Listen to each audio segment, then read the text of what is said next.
ख्वाब मलबे तले दब के। लाहौर के इलाके काना में ट्यूशन सेंटर के छत गिरने से 14 बच्चे जाम भाग। मरने वालों में 3 बहन भाई शामिल। 2 खानदानों के 2 बच्चे भी जान से गए।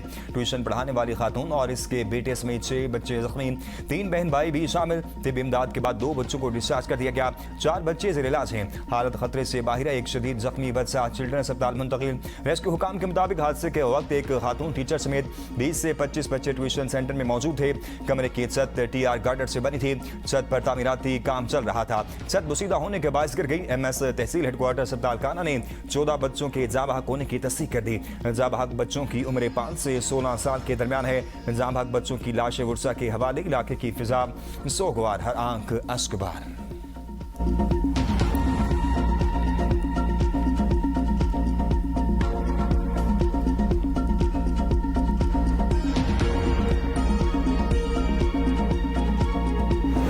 कह रहे हो स्कूल तैयार करके उसको भेजा मासूम बच्चे, और ऊपर वो छत सही कर रहे हैं। ऊपर छत सही कर रहे हैं तो वो छत के ऊपर वजन पड़ा और छत नीचे बच्चों के ऊपर आन के गिर गई। मोटरसाइकिल का काम करवा रहा था तो लोग इस तरफ ना भागे एकदम, तो मैं भी भागा। मैंने क्या मामला है, तो हमने आके देखा कि बच्चे नीचे ट्यूशन पढ़ रहे, तो उनको ऊपर छत गिरी हुई थी गार्डरों की। तो हमने फौरी तौर पे हमने फिर बच्चों को फुट मिट्टी साइड की, टैलेंट साइड की, टीआर साइड पे निकाले।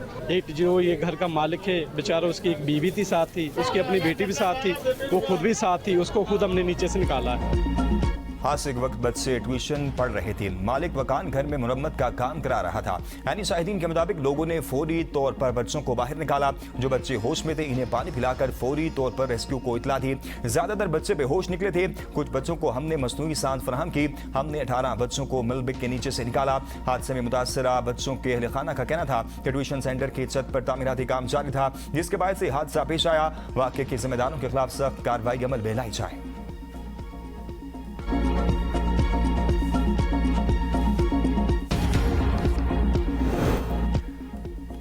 काहिना सानिहा वज़ीर आला पंजाब को इब्तदाई रिपोर्ट पेश कर दी गई। तहकीकाती कमेटी कायम। इब्तदाई रिपोर्ट में मालिक मकान की गफलत और अमारत की खस्ता हाली हादसे की वजह करार। मरीम नवाज ने आज अहम इजलास तलब कर दिया, जिसमें तहकीकाती पेशरफ्त, जिम्मेदारों के तयन, कानूनी कार्रवाई और मुतासरा खानदानों की मुआवनत से मुतल्लिक उमूर का जायजा लिया जाएगा। वज़ीर आला का कहना है कि कोताही के मुर्तकिब अफराद को कानून के मुताबिक कैफरे किरदार तक पहुँचाया जाएगा। सूबे भर में तालीमी इदारों की इमारतों के हिफाजती मेयार का जायजा लिया जाएगा। मरबूत और मौसर हिकमत अमली मुरतब करके अफसोसनाक वाक़यात को रोका जाएगा। डीआईजी ऑपरेशंस के मुताबिक इमारत के मालिक और मिस्त्री समेत 5 अफराद को हिरासत में ले लिया गया। अब तक की तहकीकात में जानबूझकर नुकसान पहुंचाने या किसी तकरीबी कार्रवाई के सवाल सामने नहीं आए। असल वजूहात के तयन के लिए मुख्तलिफ पहलुओं से तहकीकात जारी है।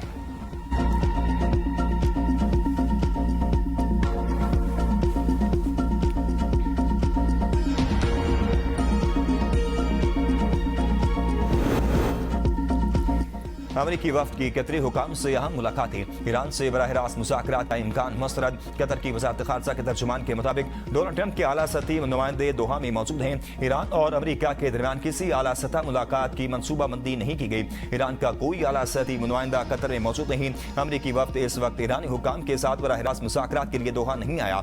इस दौरे का मकसद कतरी साथियों के साथ मुसावरत और खित्ते की मजमूई सूरत-ए-हाल का जायजा लेना है। ईरानी वज़ारत ख़ारजा के तर्जुमान इस्माइल बकाई ने कहा, अमरीका के साथ किसी भी जामे मुआहदे पर बाज़ाब्ता मुज़ाकरात का आगाज़ अभी नहीं हुआ। मौजूदा सिफारती राब्तों को हतमी मुआहदे के लिए बाज़ाब्ता मुज़ाकरात करार देना दुरुस्त नहीं। ईरान आज दोहा में कतरी हुकाम के साथ मुंजमद फंड्स के मामले पर बात करेगा। आपदा हुर्मुज़ में बैरूनी मुदाखलत की जरूरत नहीं। बैरूनी मुदाखलत सिर्फ मसले को बढ़ाएगी।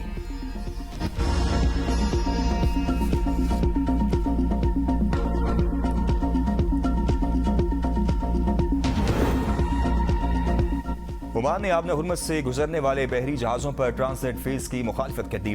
वज़ीर ख़ारजा बदर बिन हम कहते हैं, नेविगेशन से मुतल्लिक सर्विस चार्जेस पर रज़ाकाराना बुनियादों पर बातचीत की जा सकती है। इससे पहले ओमान और ईरान की मुश्तरका कमेटी के इजलास में ओमान और ईरान ने आपने हुर्मुज़ पर राब्ता और ताउन बढ़ाने पर इत्तफाक किया। दोनों ममालिक का 2 तरफ़ा और बैन अक़वामी मुफ़ाहमतों को मज़ीद आगे बढ़ाने पर जोर। मुश्तरका मफरात और खुद मुख्तारी के तहफ़्फ़ुज़ के कहा था। ईरानी मुज़ाकराती टीम के सरबराह कासिम गरीबाबादी ने कहा कि इस्लामाबाद MOU के तहत बारूदी सुरंगें हटाने का काम ईरान करेगा। फ्रांस मामले को पेचीदा न बनाए। इससे पहले फ्रांसीसी सदर ने आपदा हुर्मुज़ से बारूदी सुरंगें हटाने में ताउन का ऐलान किया था।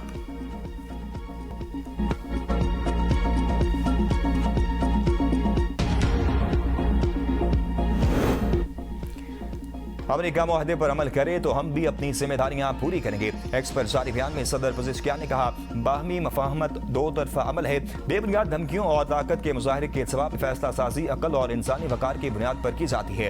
हम इकदाम का वक्त आने पर फैसला कुन और बेखौफ अंदाज में दिफा किया जाएगा। दुश्मन दबाव के बावजूद हमें शिकस्त देने में नाकाम रहा। ईरान इलाकाई और बैन अल-अक़वामी सतह पर एक बार ताकत बन चुका है। मुज़ाकरात से खित्ते में खास तौर पर कशीदगी में कमी आई है।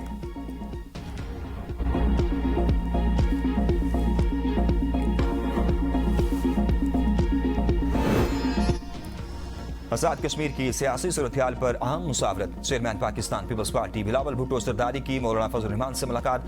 आजाद कश्मीर की मौजूदा सियासी सूरत-ए-हाल और इंतखाबी मामलात पर तबादला ख्याल। आजाद कश्मीर में सियासी सालसी और इंतखाबी ताउन के हवाले से मुसावरत। बाद मुतनाज़ हल्कों में उम्मीदवारों के मामले पर भी मुसावरत की गई। मुलाकात के बाद मीडिया से गुफ्तगू करते हुए बिलावल भुट्टो सरदारी ने कहा कि हम चाहते हैं कश्मीर की मौजूदा सूरत-ए-हाल का पुरअमन हल निकाला जाए।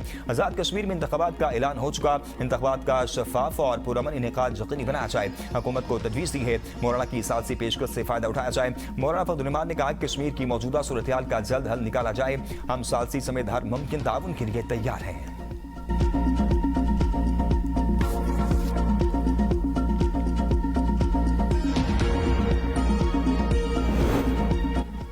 वसाइल और आबादी में तवाज़ुन ही पायदार तरक्की की ज़मानत है। वज़ीर आज़म शहबाज शरीफ का बहबूद आबादी के हवाले से इजलास से खिताब। कहा, तेजी से बढ़ती आबादी से कौमी वसाइल पर दबाव बढ़ रहा है और तरक्की के लिए बड़ा चैलेंज है।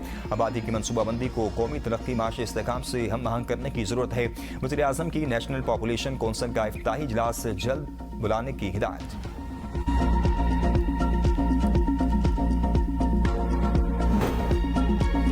हुकूमत के साथ मुज़ाकरात में कोई पेशरफ्त नहीं हुई। Chairman PTI barrister Gohar Rawalpindi में मीडिया से गुफ्तगू करते हुए उन्होंने कहा, वज़ीर आज़म शहबाज शरीफ ने असम्बली के फ्लोर पर मुज़ाकरात की दावत दी। हमने भी कहा, सियासी मामलात का हल सियासी तरीके से निकाला जाना चाहिए। हुकूमत को मुज़ाकरात के लिए माहौल बनाना होगा। एक जानिब हमारे लोगों को सजाएं और दूसरी तरफ मुज़ाकरात की बात हो रही है।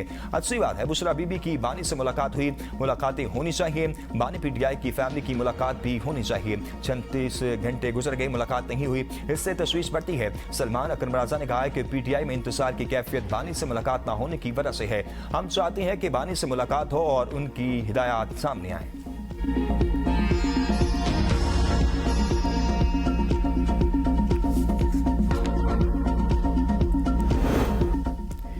हुकूमत ने कभी पीटीआई से राब्ता नहीं किया। हरीमा खान के दावे गलत हैं। वज़ीर मुमलिकत बराए दाखिला तलाल चौधरी के एक्स पर बयान। कहा, वज़ीर दाखिला की जानिब से किसी किस्म की पेशकश किए जाने का दावा सरासर गलत है। हकीकत यह है कि राब्ते हमेशा पीटीआई की जानिब से किए गए। हुकूमत का मौक़िफ़ हर बार एक ही रहा कि जेल में मुलाकातें सिर्फ कानून और जेल कायदे व ज़वाबित के मुताबिक होंगी। तलाल चौधरी ने सवाल उठाया कि हरीमा खान खुद क्यों नहीं चाहती कि बानी पीटीआई से उनकी दूसरी बहनें और दीगर अहल खाना भी मुलाकात कर सकें। आखिर इसकी वजह क्या है?